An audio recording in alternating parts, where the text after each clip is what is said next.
దేవుడు విస్తరింపచేయునుగాక. ఆమేన్. దేవుని బిడ్డలారా, ఈ చదవబడిన భాగంలో నుంచి కొద్ది మాటలను మనం ధ్యానం చేసుకుందాం.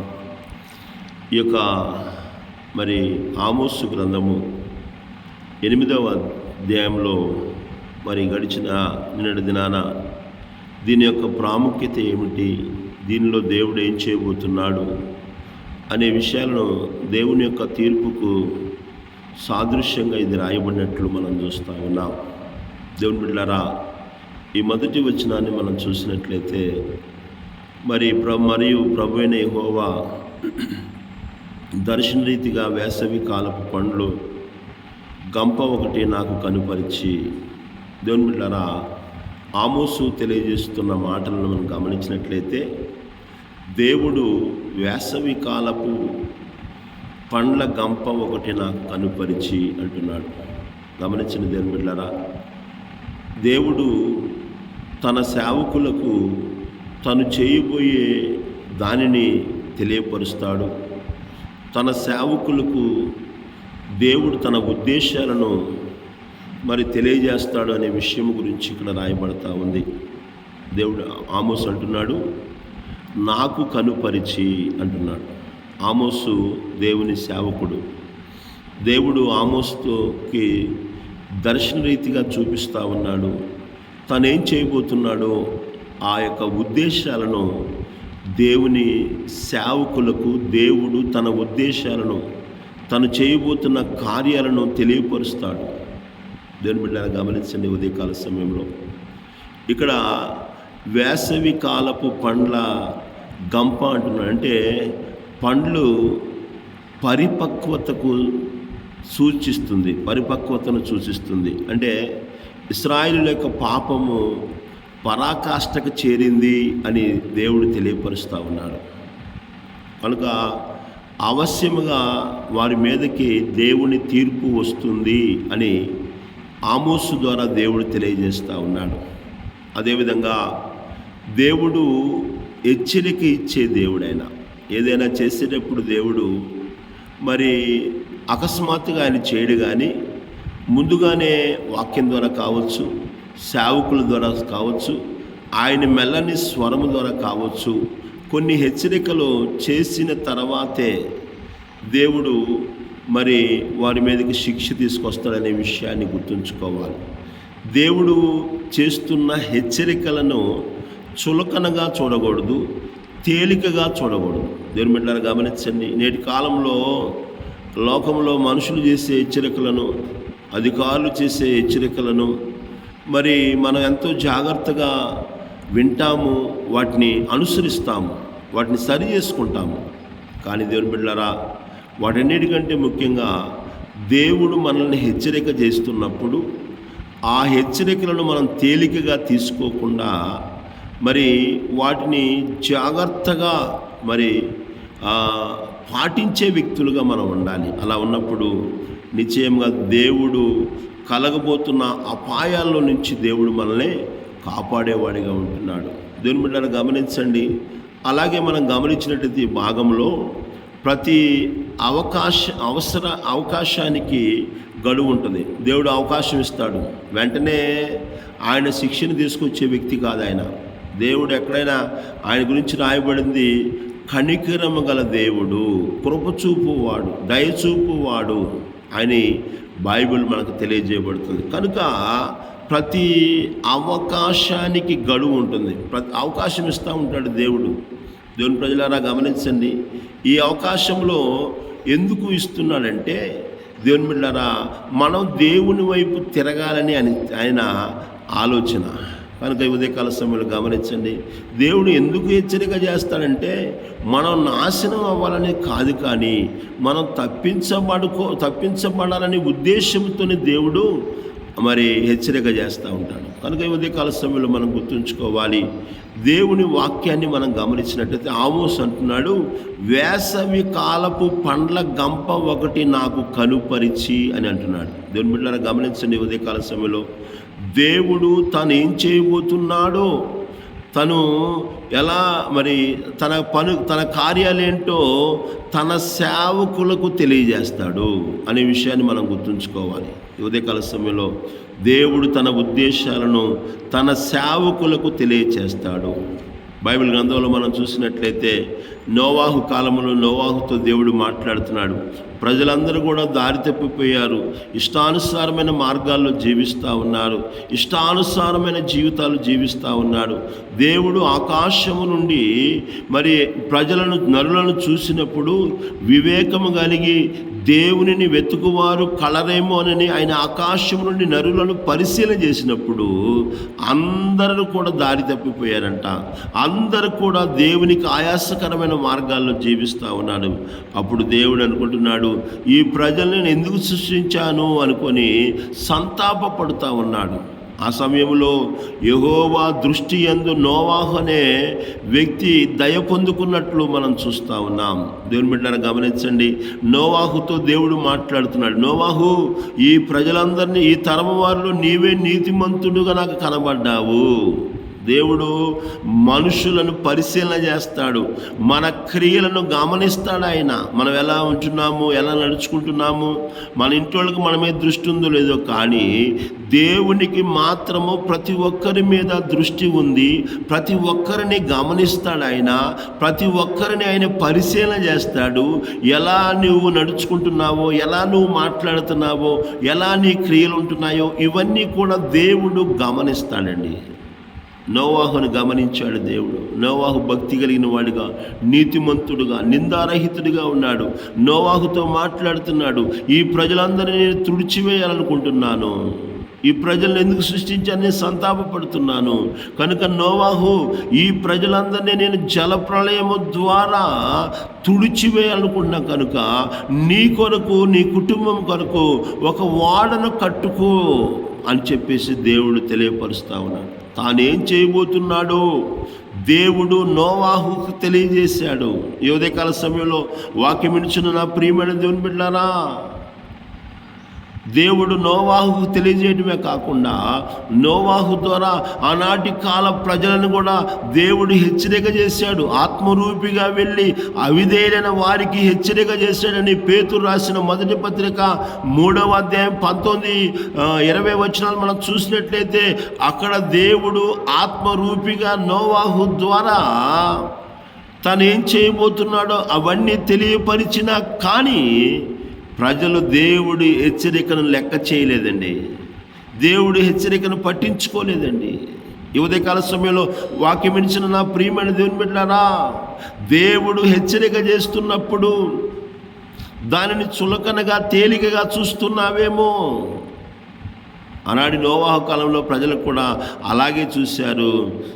వారందరినీ కూడా దేవుడి హెచ్చరికను లెక్క చేయకుండా, పట్టించుకోకుండా చులకనగా చూసిన వారందరినీ కూడా దేవుడు తుడిచివేసినట్లు మనం చూస్తూ ఉన్నాం.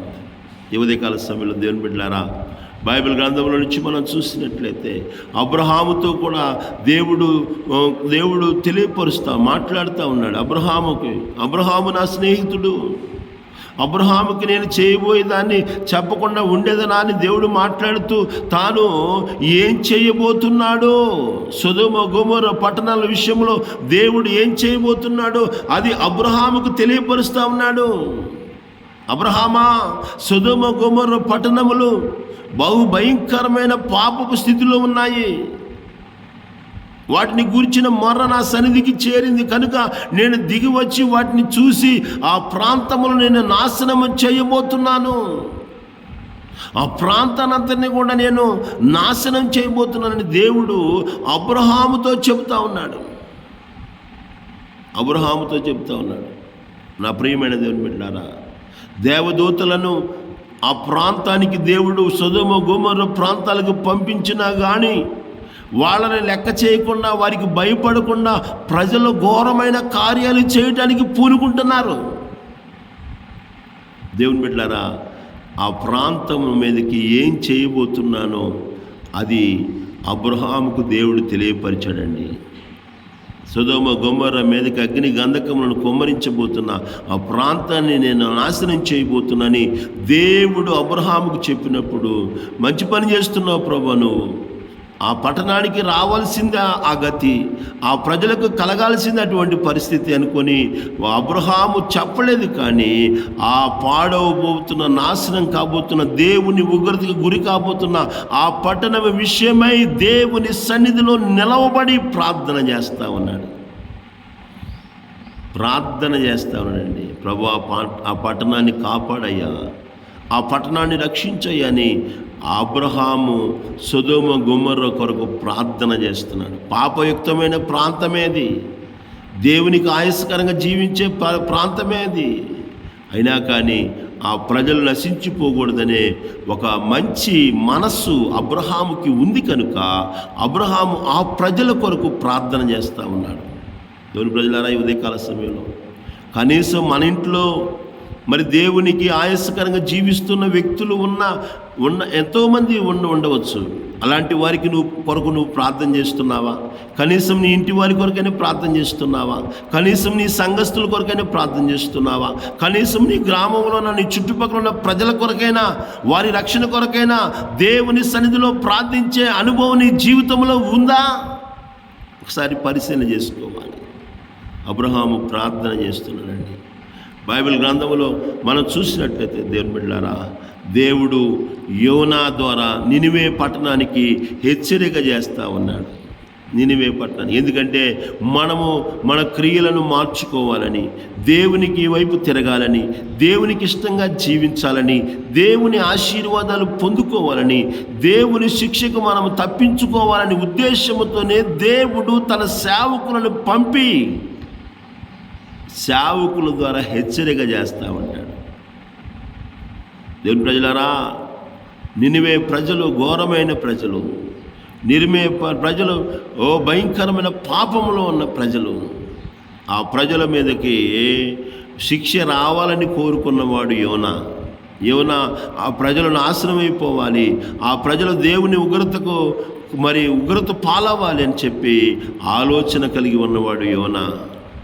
అందుకని యోనాని నినివేకి పంపించినప్పుడు 3 దినముల ప్రయాణం అంత విశాలమైన ప్రాంతమైన ఆ యొక్క నినివే పట్టణములో పట్టణం మొత్తం తిరిగి సువార్త ప్రకటించలేదు కానీ, పట్టణం మొత్తం తిరిగి దేవుని వాక్యాన్ని ప్రకటించలేదు కానీ, పట్టణం మొత్తం తిరిగి దేవుని హెచ్చరికను ప్రకటించలేదు కానీ, ఒకరోజు మాత్రమే ప్రయాణం చేశాడు. 3 రోజులు తిరగాల్సిన ఆ పట్టణాన్ని ఒక రోజులోనే కొంత ప్రాంతానికి తిరిగి దేవుని హెచ్చరికను ప్రకటన చేశాడు.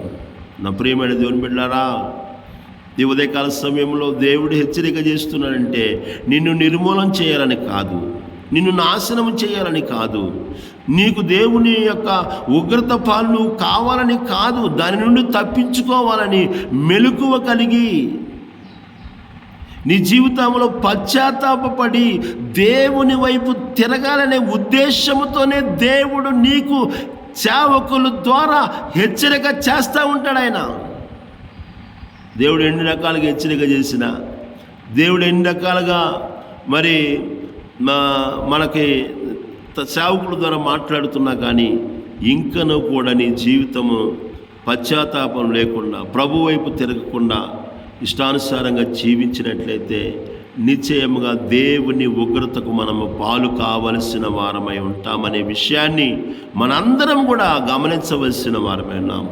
ఈ ఉదయకాల సమయంలో దేవుని బిడ్డలారా, వాక్యం చెబుతుంది, జ్ఞాని అని సొలొమోను అంటున్నాడు, ఎన్నిసార్లు గద్దించినను లోబడని వాడు మరి హఠాత్తుగా లేవకుండా పడిపోతాడని దేవుని మాటలు మనకు తెలియజేస్తూ ఉన్నాయి. సేవకుల ద్వారా, వాక్యము ద్వారా దేవుడు తన మెల్లని స్వరం ద్వారా నిన్ను గద్దిస్తూ హెచ్చరిస్తూ ఉన్నాడేమో. ఎందుకో తెలుసండి, నువ్వు సరి చేసుకోవాలని, నీవు క్రమపరుచుకోవాలని, నీవు దేవుని వైపు తిరగాలని, నీవు దేవుని దగ్గరికి రావాలని, దేవుని ఆశీర్వాదాలు నువ్వు పొందుకోవాలనే దేవుడు నిన్ను హెచ్చరిక చేస్తూ ఉన్నాడు. అయినా కానీ పట్టించుకోకుండా, లెక్క చేయకుండా, తేలికగా చులకనగా దేవుని హెచ్చరికలను చూస్తాను ఉన్నావేమో. అలా ఉన్న నోవాహు కాల ప్రజలను దేవుడు తుడిచివేశాడు. సేవకులను పంపించినా కానీ లెక్క లేకుండా తమ క్రియలు చేయాలనుకున్న సొదొమ గొమొర పట్టణాన్ని సమూలమైన నాశనమును దేవుడు చేశాడు. దాన్ని అగ్ని గంధకముల చేత కాల్చివేశాడు. నేటి వరకు కూడా ఆ పరిస్థితుల్లోనే అది ఉన్నట్లు మనం చూస్తూ ఉన్నాం.